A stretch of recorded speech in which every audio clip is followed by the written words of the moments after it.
बच्चा, अम्मी आपके पास 10 रुपए हैं। माँ, नहीं बेटा अपने अब्बू से ले लो। बच्चा, पापा आपके पास 10 रुपए हैं। पाप, खुले नहीं हैं इस वक्त, अपने चाचू से ले लो।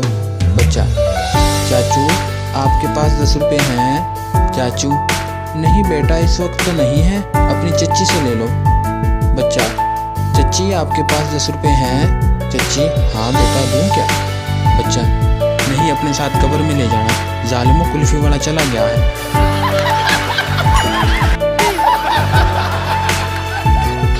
मियाँ, जल्दी से अपनी एक सेल्फी सेंड करो बीवी, मैं अभी घर के काम कर रही हूँ, बाद में करती हूँ।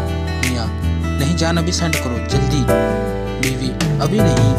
मियाँ, प्लीज जल्दी कर दो।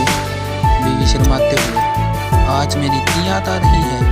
मियाँ, अरे नहीं पगली, बॉस का छोटा बेटा आया हुआ है, बहुत तंग कर रहा है, इसे ड्राइवर